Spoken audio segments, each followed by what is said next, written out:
હવે તમને મારે એક વાત એ કહેવી કે વ્યાખ્યાસ્યામઃ એટલે વ્યાખ્યાનો અર્થ થાય વિવરણ કરવું. વ્યાખ્યાનો અર્થ શું થાય? વિવરણ કરવું.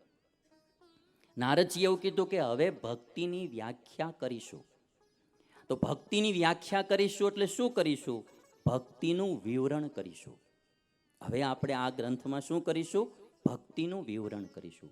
ભક્તિની વિસ્તારથી વાત કરીશું. ભક્તિ વિષયક વિસ્તારથી આપણે વાત કરીશું. તો કોઈ પણ વિષયક તમારે વાત વિસ્તારથી કરવી હોય, વ્યાખ્યા કરવી હોય એની, તો એમાં 4 પોઈન્ટ મુખ્ય આવે. બહુ ધ્યાનપૂર્વક સાંભળજો. જો આ સદ્ધામમાં કથા અને એમને સિલેક્ટેડ માણસો તમે જ અહીંયા ખાલી આવવાની પરમિશન શું કરવા કે મારે થોડીક ડિટેલથી તમને આ કથા સંભળાવવાની છે. હા, અને બહુ જરૂરી કંઈક પરિવર્તન આપણા આત્મામાં આવે એવી કથા, એટલે તમારે સાવધાનીપૂર્વક સાંભળવાની. બહુ રમૂજી દ્રષ્ટાંત કદાચ હું આ વખતે નોઈ દઉં, એમ ઉપરવાળો મોકલશે ને આવશે તો વાત જુદી, હું એમાં પ્રયત્ન નહીં કરું. એટલે મૂળ ભક્તિ વિષયક તમારે ખાસ વાત સાંભળવાની છે. તો વ્યાખ્યા કરવી એટલે વિસ્તાર કરવો. કોઈ પણ વસ્તુની વ્યાખ્યા કરો એટલે એમાં 4 વસ્તુ આવે. એક તો એનું લક્ષણ કરવામાં આવે. સૌથી પહેલું કે ભાઈ ભક્તિની વ્યાખ્યા કરવી તો સૌથી પહેલું ભક્તિ કોને કહેવાય? ભક્તિ એટલે શું? ભક્તિ તત્વ શું છે? ભક્તિ ચીજ કઈ છે? માળા હોય તો માળાની વાત આવે તો તમારે એટલું તો આવે છે કે ભાઈ માળા એટલે શું. સૌથી પહેલા એની વ્યાખ્યા કરવામાં આવે કે ભાઈ માળા એટલે શું. અને જ કહેતા ભાઈ હાડુભાઈ તો ભાઈ હાડુભાઈ એટલે શું એમ પૂછવામાં આવે. છોકરા હોય ને અમારા સર્વમંગલ સ્વામીને એને જ ન ખબર હોય. લ્યો હાડુભાઈ હાળું એક દી તો પાટલા હાહુની વાત નીકળી. ક્યાં સર્વમંગલ સ્વામીને તો હાહુમાં ખબર ન પડે, પાટલા હાહુમાં ક્યાં જ ખબર પડે. એ ગોટે ચડે કે પાટલા હાહુ એટલે હું. એમાં છોકરા હોય તો એને જે હાડુભાઈમાં ન ખબર હોય એટલે એક છોકરાએ પૂછ્યું હતું કે ભાઈ પપ્પા હાડુભાઈ એટલે હું? તો કે બેટા એક જ કંપનીમાં છેતરાયેલા 2 ગ્રાહક, એનું નામ હાડુભાઈ.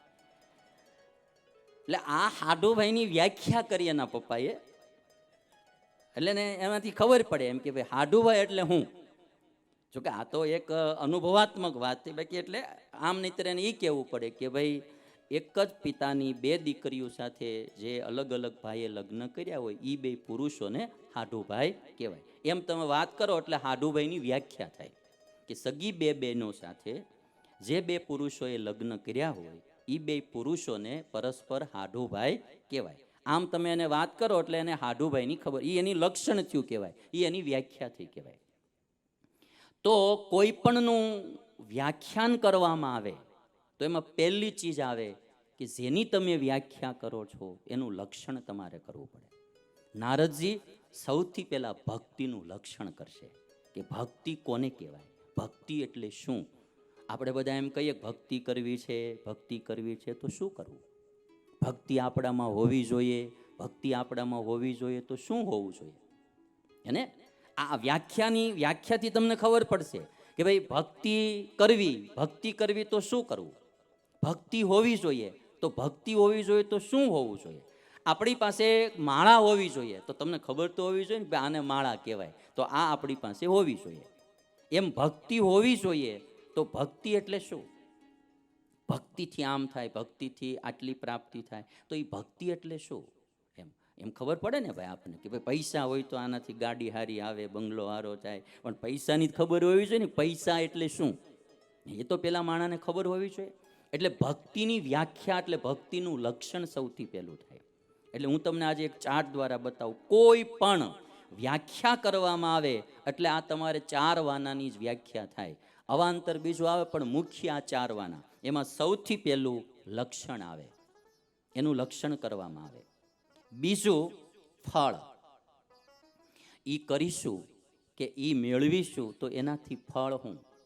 ફળ વિનાનું કોઈ બળ કરતું નથી. કોઈ પણ વસ્તુને મેળવવાની વાત આવે, કોઈ પણ વસ્તુ કરવાની વાત આવે એટલે માણસ ઈ વિચારે પહેલા કે ઈ મેળવવાથી ફાયદો શું, ઈ કરવાથી ફાયદો શું. કોઈ એમ કહેતું હોય ફળ વિના કરવું, ફળ વિના કોઈ ક્રિયા થાય જ નહીં.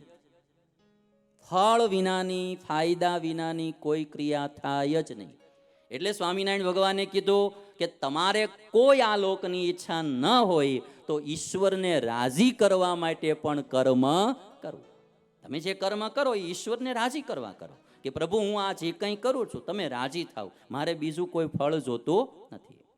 કોઈ પરોપકારના કાર્યો કરે છે, સમાજના કાર્યો કરે છે, જનસેવાના કાર્યો કરે છે, તો એમાં એને ફળ હોય.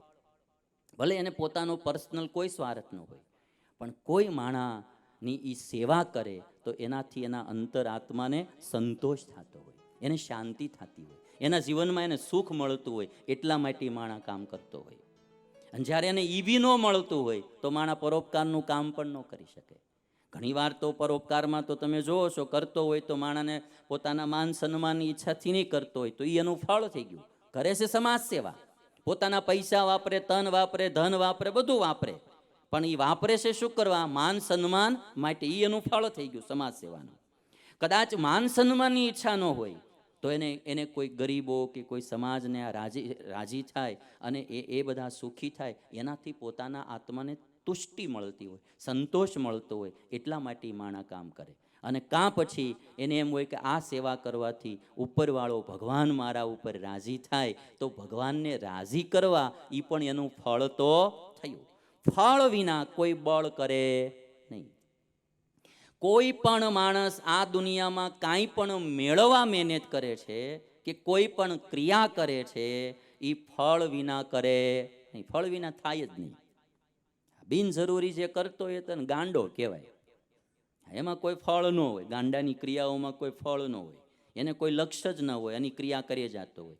બાકી ડાયો માણા, બુદ્ધિશાળી માણા ફળ વિના, ફાયદા વિના કોઈ ક્રિયા ન કરે. ફાયદાઓ તો એના પછી મેં કહ્યું એમ અલગ અલગ હોય. કોઈને આ લોકની વસ્તુ પદાર્થ ફાયદો હોય, કોઈને માન સન્માન ફાયદો હોય, કોઈને છે તો પોતાના આત્માની તુષ્ટિ, સંતોષ, એને શાંતિ થતી હોય એવા કાર્યો કરવાથી એટલે કરતો હોય. કોઈ છે તો એની ક્રિયાઓ ઈશ્વરને રાજી કરવા પણ કરતો હોય, પણ કોઈને કોઈ ફળ વિના ક્રિયા ન થાય. એટલે કોઈ પણની વ્યાખ્યા કરવાની થાય એટલે પહેલું શું આવે? લક્ષણ.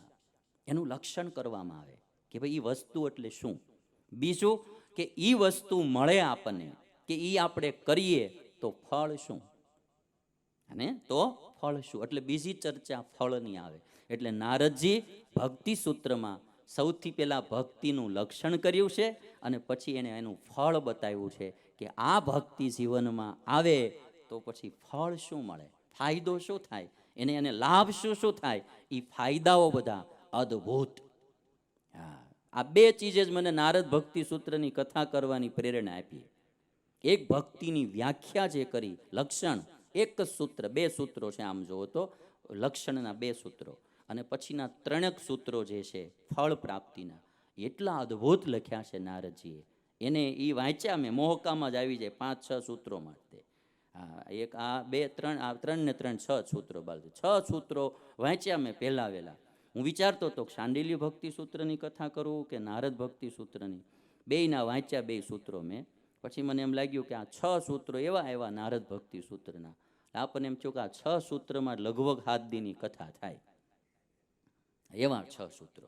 એટલે તરત લક્ષણ કરી, બે સૂત્રોમાં લક્ષણ કર્યું, એક સૂત્રમાં સ્ટેટમેન્ટ આપ્યું, અથા તો ભક્તિમ વ્યાખ્યાસ્યામા. પછી 2 સૂત્રોમાં લક્ષણ કર્યા અને પછી 3 સૂત્રોમાં એમણે શું પ્રાપ્તિ થાય, ફળ શું મળે, એની વાત નારદજીએ કરી.